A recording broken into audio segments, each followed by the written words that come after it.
Welcome to the Land Your Bet Sports Betting Show. Two more play-in games here on Wednesday. Got the 10-9 matchups. I'm going to be looking at the Eastern Conference with the Bulls playing host to the Miami Heat in this one.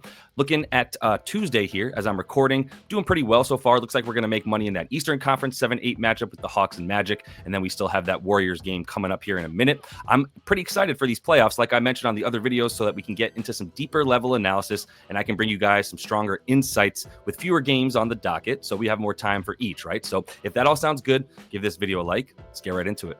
As we jump into these matchups here, if you want to jump into the VIP section of the Discord, you can get 50% off using code YOFS25. That'll get you 50% for the first 3 months. So it'll help you get through the end of the playoffs here and then into the W as we get into the women's bets as well for those of you interested. But I do want to get into the matchup starting with the Heat on offense. The starting lineup should look like this, the normal one that we've seen when everybody's been healthy since the trades. Tyler Hero, Alec Burks, Andrew Wiggins, Adebayo, and Kel'el Ware. I will say Burks is probably going to see a lot fewer minutes than Davion Mitchell, who's likely going to come off the bench, and there is a chance that Mitchell starts for Burks as the better defender for Coby White. The way that they're going to be defended, though, by the Bulls is Kevin Huerter on Hero. We saw that last matchup.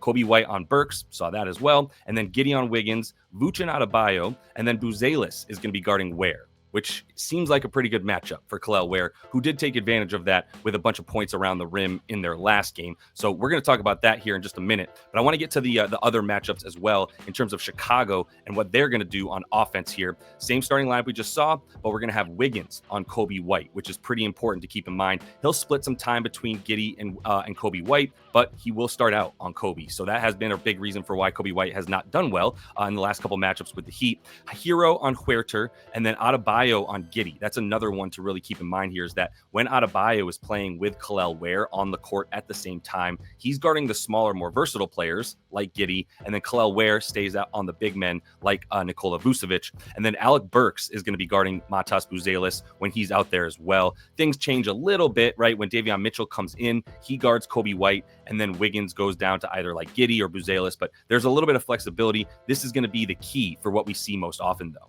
So to summarize the notes here about the matchups, Ware guards the biggest player on the court, if that's Zach Collins, whatever, right? Vucevic, those two guys. And then Bam guards the more versatile guys like Giddey. And then when he's on the court as the center, he takes on Vooch or Zach Collins, obviously.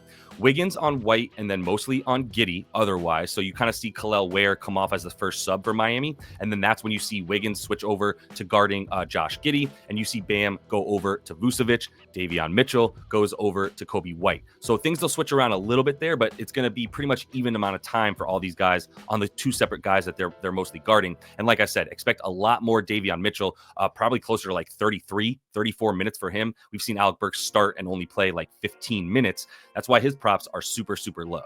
Going to bring up Props Madness now to share my screen, show you guys exactly what I'm looking at here. This is the #1 sports betting research tool for the NBA, hands down, and the W for when we get into the ladies game. If you do want to get 7 days free, so you can try it out for yourself, use code LYB. That'll also get you 25% off your first month here. This platform just continues to get even better. Happy to answer any of these questions in the comments as well. But let's kick it off with a couple of looks that I like here in this game. And we got to start with Josh Giddey, man. This dude has gone absolutely insane since really like the trade and since he's just been getting a ton of minutes here for the Bulls. So the way that I'm looking at him to influence things is, one, I'm going to go to games, obviously without Zach LaVine. We're going to do with Coby White, with Nikola Vucevic, and we're also going to take Dosunmu out, because Dosunmu and Zach LaVine were definitely two guys that were just going to continue eating into Josh Giddey's time and his output here. But if we look at these numbers, we're talking about 39.8 PRA per game just with this sort of compilation of players available to him. The other thing here is he's not going to play 28 minutes or 27 minutes, right? Probably not even 30 or 31. We're talking probably close to 40, 37, 38, a lot closer to 40 than to 30. Let's put it that way. So I want to take the advanced filters and use the minutes to say he's not playing 0 to 40. He's playing at least, let's say, 34. And I think that's a very low projection for his minutes. But let's say he plays 34 minutes. This is pretty insane, right? And this is what he's been playing. You look at these games, the last 3 in April, where he played real minutes in a game, played over the 34-minute mark. And even at the end of March here, the last 2 games, those are also games where he played at least 34 minutes. That's what he does at this point. Now that they're not trying to lose, this is their like start and end as far as like the offense goes and the ability to move the ball, get guys open on offense. Even one of these against Miami here, we see the points at 28, 16 rebounds on 19 chances, and then 11 assists on 21 potentials. And that's really what we're talking about here, is that everything just goes straight up. If you look at the stats, starting with potential assists, he goes from 11.6 on the season to 17.7 in these situations. When we look at rebound chances, he goes from 12.5 to 17.3 rebound chances. If we look at the head-to-head matchup here for Giddey, you can see he's still got really good numbers in 3 games against Miami this season, 46.3 PRA, and he butted right up against this 36.5 number on his prop when he played Miami the first time and only played 30 minutes in that game. The thing that stands out is he still had 24 points in that one on the 14 field goal attempts, right? So very efficient, and he's often getting a pretty decent matchup. Now, in this last game, he was guarded by Wiggins, who will be the guy guarding him again, and Bam. Still like that matchup for him, for both guys. And even on March 8th, when he was guarded mostly by Bam, still a really good amount of rebounds and assists and all the field goal attempts you could want. So with the last thing I'll say here, he's adding 8 free throw attempts per game as well when he's playing in these situations where he's without everybody who's out, right? But he's playing mostly without Ayo Dosunmu and without Zach LaVine. And when he plays the amount of minutes, he's still looking at really, really good numbers here against Miami. So really liking Giddey for an over. Going to be playing him over on the PRA and just taking all of it in a really big game here against Miami. As I jump into my next bet that I'm looking to get down for tomorrow, go ahead and give the video a like if you're getting anything out of this. Like I said, going to be taking you through a little bit more deep level analysis now that we have more time to deal with each game here in the playoffs. Let's go over to Miami and get to a bet that's going to be an under for me, but I haven't bet it yet because I'm waiting to see if we can actually get this a little bit higher. I'm going to Bam on the rebounds. And when I go to Bam rebounds here, they're still at 9.5. Some books, they have it all the way at -135.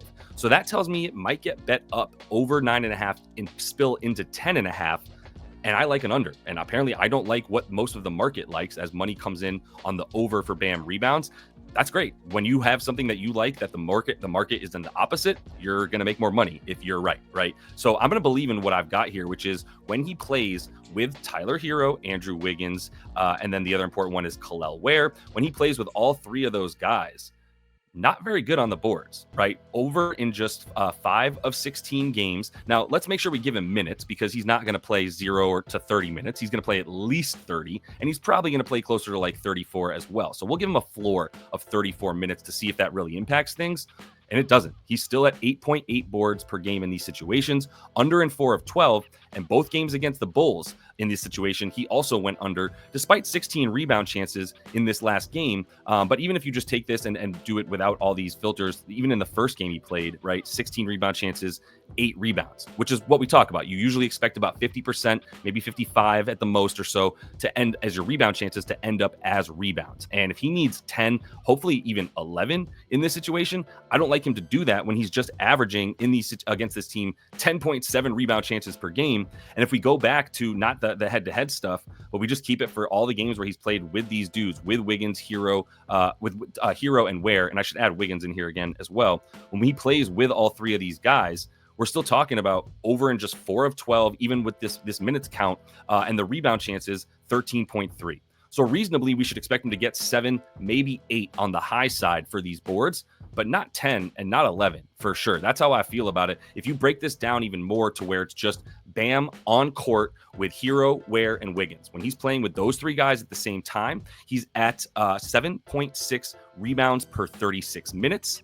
And also, I should add 3.2 assists per 36 minutes. So he's not getting either of those. I should also throw up the assists, equally, actually better hit rate when he's playing with these guys, even with the minutes, even against a Bulls team that's bad limiting assists. But in these situations, he's had 3 and 4 potential assists in both games. That's not enough to get you 5, which is what he's at here. And this could potentially spill over into 5.5 if enough overs keep getting bet on the Bam assists. So it seems like a lot of people like Bam, but the stats and the data when he's playing with Ware, Wiggins, and Hero tell me that he's pretty good for the points, but very, very unreliable for the rebounds and for the dimes. Another lean I have in this game is going to be Davion Mitchell. I do think I like his overs on the points and the assists here because I think we can get him to close to 34 minutes in this game. I mentioned that he's going to be the primary defender on Coby White. So if you look at him in games with the minutes that he's going to be out there for to guard Coby White, let's give him some filters to kind of break this down further.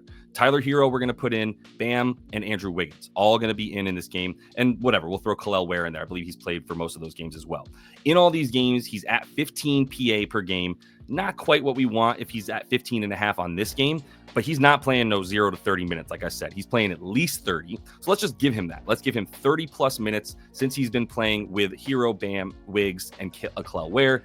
Now it's up to 18 points and assists per game. One of these games against the Bulls, 30 minutes, didn't shoot well, 8 dimes, right? Only took 5 shots in that game. In the next game here, we're talking about 14 potential assists have turned into 8 dimes, 10 shots to get 17 points. So final play here will probably be the points and assists for Davion because I like how many minutes he's out there. But the numbers do indicate the assists are probably a slightly better look, especially for plus money. So I'm going to let the market kind of mess with this Davion Mitchell stuff a little bit, see if we can get an accurate minutes projection for him tomorrow, and then kind of go from there, potentially over on the points and assists for those of y'all that are in the VIP.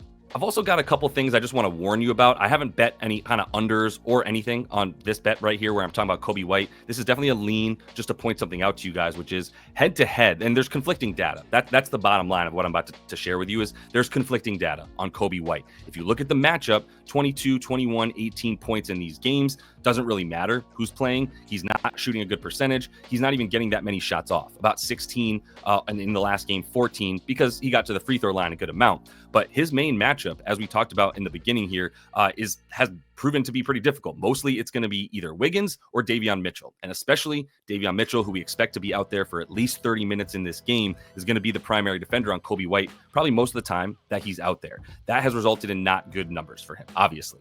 Now the thing that's conflicting here is if you take the games where he's played without Zach LaVine, and we'll take Dosunmu out, but we'll put Vooch in and Giddey. When he plays with these guys in this situation, it's tough to go under in any situation, right? 26 points a game, over 22.5 in 10 of 13 games.